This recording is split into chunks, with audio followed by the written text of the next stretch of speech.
If you're looking for a shortcut to deep knowledge, you are definitely in the right place. We've got the sources stacked up, and today we are taking a major deep dive into a career that's just, well, it's a masterclass in persistence, adaptability too. We're talking about the 4-decade journey of veteran comedian Rich Vos.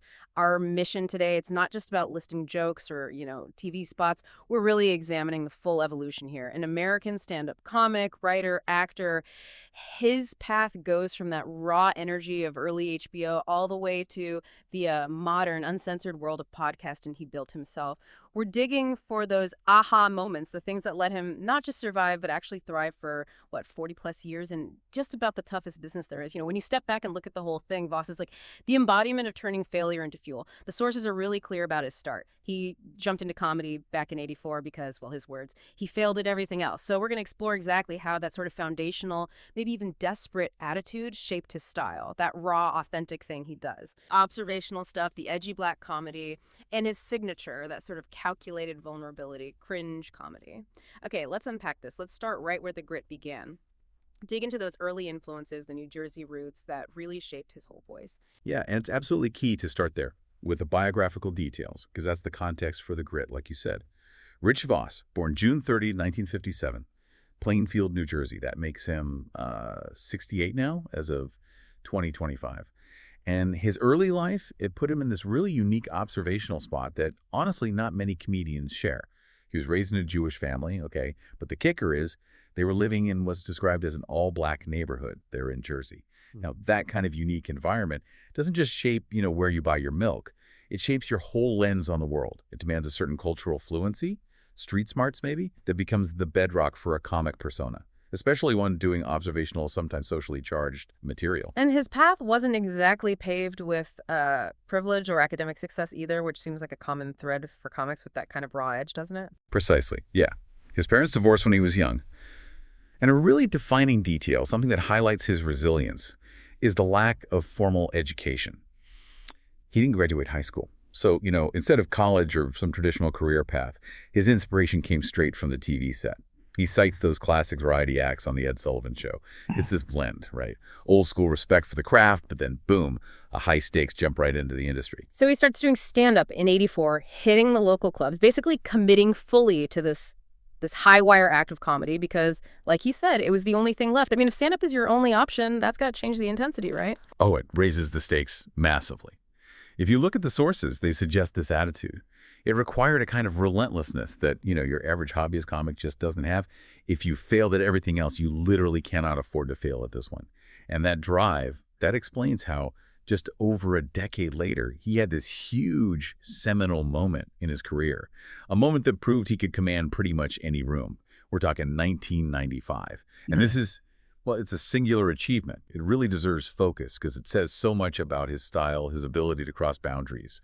In 1995, Rich Vos became the very first white comic to perform a set on HBO's Def Comedy Jam. Right. And for listeners who maybe don't fully get the context of Def Comedy Jam back then, I mean, this wasn't just some random comedy special. This was Russell Simmons' baby, right? The cultural juggernaut. It almost exclusively showcased the biggest African-American talent. It launched giants like Martin Lawrence, Bernie Mac, Jamie Foxx.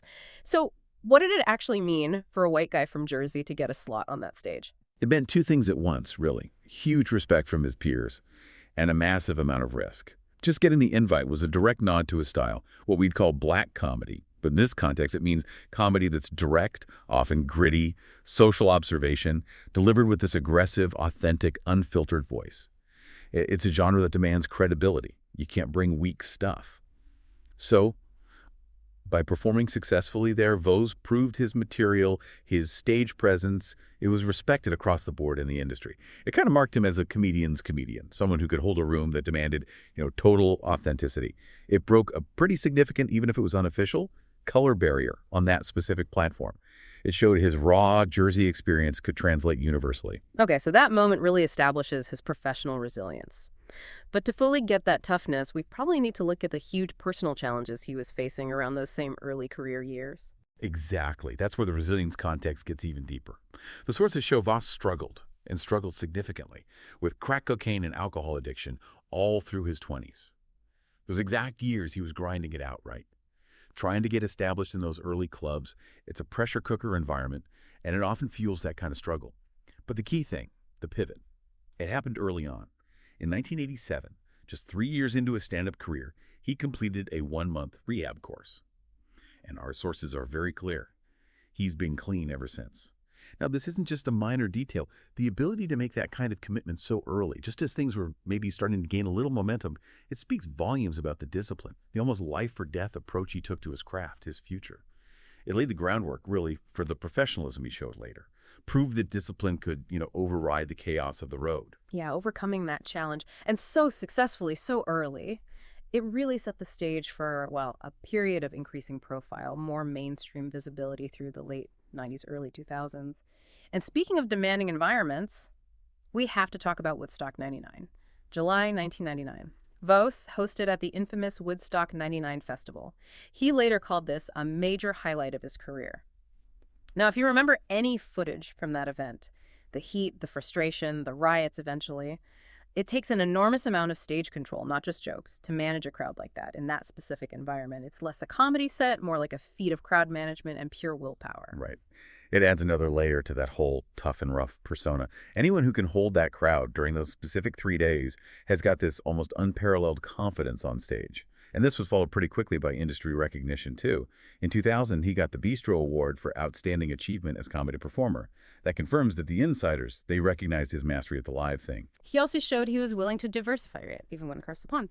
2001, he worked on that controversial British TV show, The People vs. Jerry Sadowitz.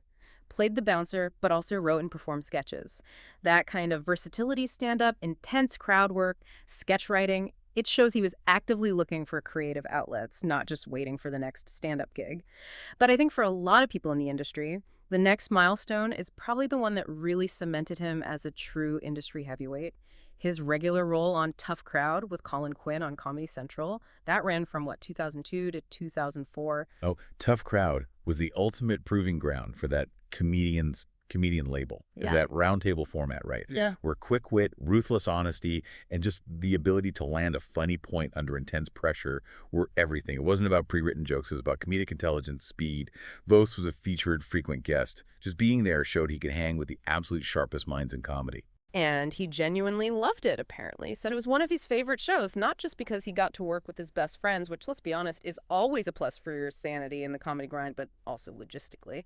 He lived close to where they filmed. Now, that might seem like a small detail, right? Reducing travel stress, being able to maintain some home life while still doing a major cable show. That stuff is incredibly vital for sticking around. That kind of convenience, it contributes directly to having a 4-decade career. Okay, but here's where his profile really exploded into the consciousness of, the broader mainstream audience. His run on NBC's reality competition, Last Comic Standing. Yeah, Last Comic Standing, it provided this kind of national primetime exposure that, cable appearances just couldn't really match. His run in season 1, back in 2003, where he finished 3rd overall, that was transformative. Sort of simplified his persona for a mass audience, presented him as the grizzled, authentic veteran. What's really critical here is the origin of that nickname that stuck, the Dawn. It was fellow contestant Corey Kahaney who coined it. And her explanation, it's really instructive. She said it was, quote, because of my rough and tough demeanor. Maybe it was more because I was the most experienced comic. See, even in that cutthroat reality show setting, his reputation came first. He was instantly seen as the elder statesman, the one whose sheer years in the trenches commanded respect no matter what the judges thought. And he leveraged that perfectly. After season 1, he toured for a whole 8 months with Cahonie and Dave Mortal. That's a direct financial and professional payoff. The demand was clearly there because he came back for season 3 in 2004 and was a finalist again. That national exposure, it directly fueled his stand-up album output too. His first album, I'm Killing Here, that was 2001. But after the reality TV run, in 2004, he put out the DVD Vos. And the sources note this was an unedited 55-minute performance recorded back in Jersey. Right, the unedited part is the key detail there. It was a deliberate choice, a contrast to the often sanitized, structured vibe of network TV. That DVD was basically a statement. The Don was giving you the raw, unvarnished goods straight to his fans. It really solidified that image, right? The authentic comic, not afraid to be gritty. And that persona, it would become even more central to his success in the next big medium he tackled. Radio. A transition to radio, specifically on the Opie and Anthony show. It's maybe the most fascinating and probably challenging chapter of his career, mainly because it forced him to fully embrace cringe comedy. Okay, let's pause and define that, because for listeners who maybe aren't as familiar with the whole Opie and Anthony ecosystem, that dynamic might seem weird, counterintuitive.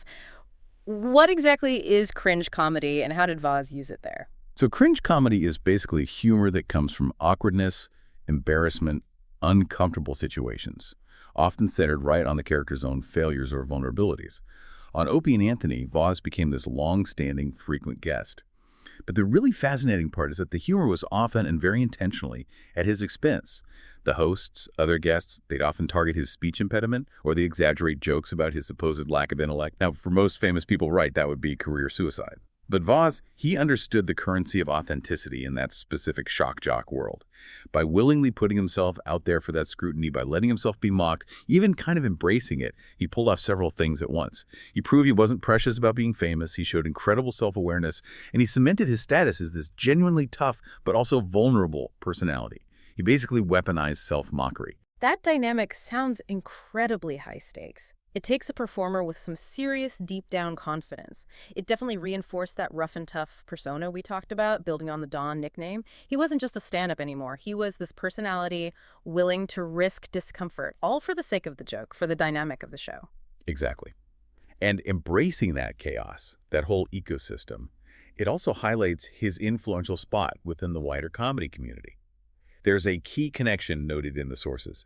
In 2002, Voss was personally responsible for bringing fellow comedian Patrice O'Neal onto the show.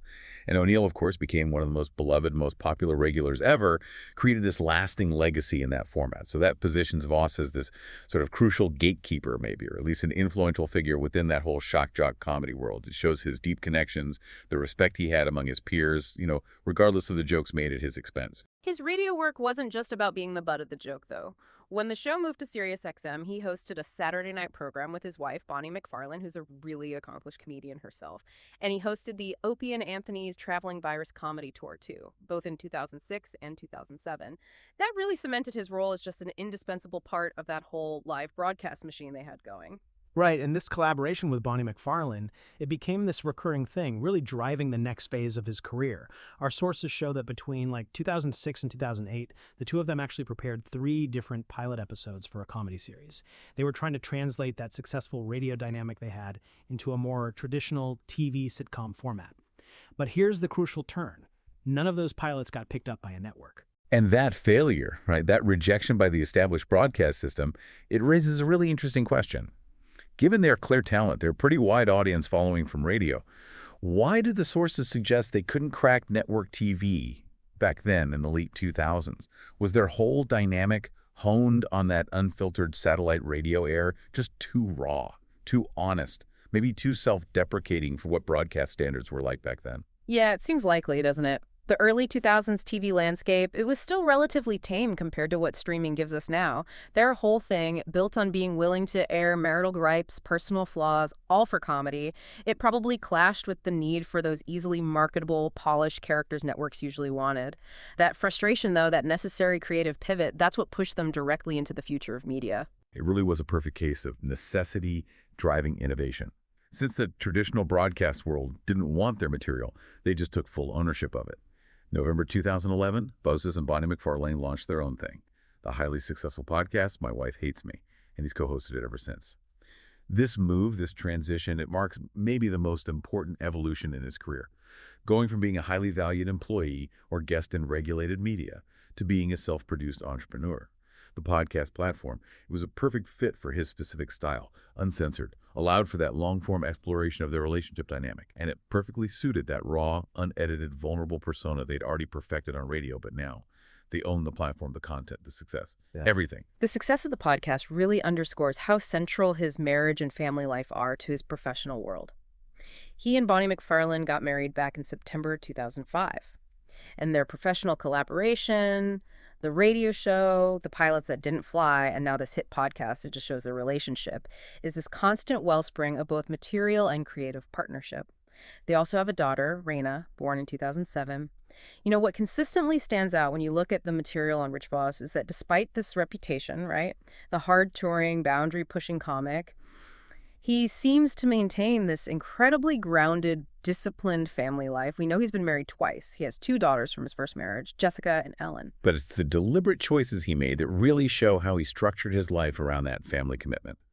The sources point out he currently lives in Hillsborough Township, New Jersey, and he made that specific geographical choice to be closer to his kids. Yeah, there's a direct quote from him on this that really pushes back against that stereotype, the road comic whose personal life just falls apart.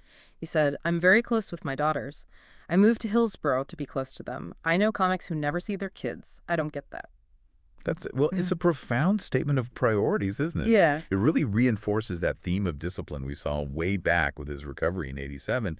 It suggests this pragmatic, self-aware approach to balancing the insane demands of a touring schedule with just basic personal responsibility. That self-management, that ability to compartmentalize and prioritize, it's arguably just as critical to his longevity as his ability to land a punchline. Absolutely. And that dedication to structure, that professional craftsmanship, it translates directly into this incredible high-volume output of stand-up releases, especially later in his career. It proves his career isn't winding down. It's evolving into this phase of mature productivity. I mean, just look at the sheer volume and the thematic clarity of his late career stuff. We saw Still Empty Inside in 2011, right around when the podcast launched, which suggests he's still leaning into that self-deprecating honesty. Then came 141 IQ and V, both out in 2016. He kept going with When I Saw Hamilton in 2019, and most recently, The Seventh in 2022. That is a massive body of work, decades after he first got on stage. And the album V from 2016, that's the prime example, the definitive one, really, of this late career energy and dedication to the craft. This wasn't just, a stand-up special. It achieved serious commercial success. Yeah. Charted at #1 on both the iTunes and the Billboard release charts. Hitting #1 on Billboard, especially for a comedian who's been grinding for over 3 decades, that's monumental. But the truly staggering detail is the sheer dedication that went into making it. Our sources confirm the material for that single 1-hour album took somewhere between 1.5 and 2 years to fully develop. Right. And this is where we connect all the dots back to the very beginning. The guy who claimed he failed at everything else, the guy who built a persona partly on jokes about his own perceived failures. He's actually operating at the absolute highest level of artistic discipline. What does 2 years of honing material even mean for a comic who relies on observational and cringe stuff? It means constant touring. Constantly testing jokes, discarding them, rewriting them based on immediate crowd reactions. It means taking raw personal stuff, the frustrations, the marriage issues, the self-mockery, and refining it, polishing it until it's absolutely razor sharp. That commitment to painstaking craft, making sure every single line pulls its weight, it demonstrates his longevity isn't just luck. It's a calculated professional choice he makes every day. So what does this all really mean for you, the listener? His success in 2016, hitting #1 with an album crafted over 2 years. It perfectly resolves that paradox we started with, right? Yeah. The foundational failure he talked about early on, it fueled this relentlessness, this persistence that became his greatest professional strength. It proves that the dedicated pursuit of the craft, eventually it yielded his biggest wins decades into the journey. Yeah, if we connect this to the bigger picture, Rich Vos's career path, it's like a genuine blueprint for how to stick around in a volatile creative field. His story really shows how resilience, like the recovery back in '87, combined with this radical self-awareness, this calculated vulnerability on platforms like Opie and Anthony, and then platform adaptability. Moving from HBO to radio to self-produced podcasting, that's how you stay relevant. His career is just this series of critical thematic turning points, getting sober, breaking cultural barriers, turning vulnerability into a marketable style, and crucially, finding that sustained, uncensored voice in the digital age that just perfectly matched his raw persona. He somehow managed to evolve that rough and tough approach to fit every single new wave of media that came along. We've really seen how Vos translated his personal story, his authentic self, and even that constant shadow of failure into all these different highly successful mediums, culminating in that peak achievement, charting #1 on Billboard. So considering that 2-year development time for the album V, I mean, that's real commitment to the sharpness of the material. It raises a pretty important question for you, the listener. What level of dedication does it really take, not just to start something, but to maintain that specific edge, that level of authenticity and discipline for 4 decades? And maybe more importantly, how do you leverage your own failures, your own vulnerabilities, the things you maybe feel are your weaknesses, and strategically turn them into your greatest, most persistent strengths? That's the real deep dive lesson worth chewing on long after this is over.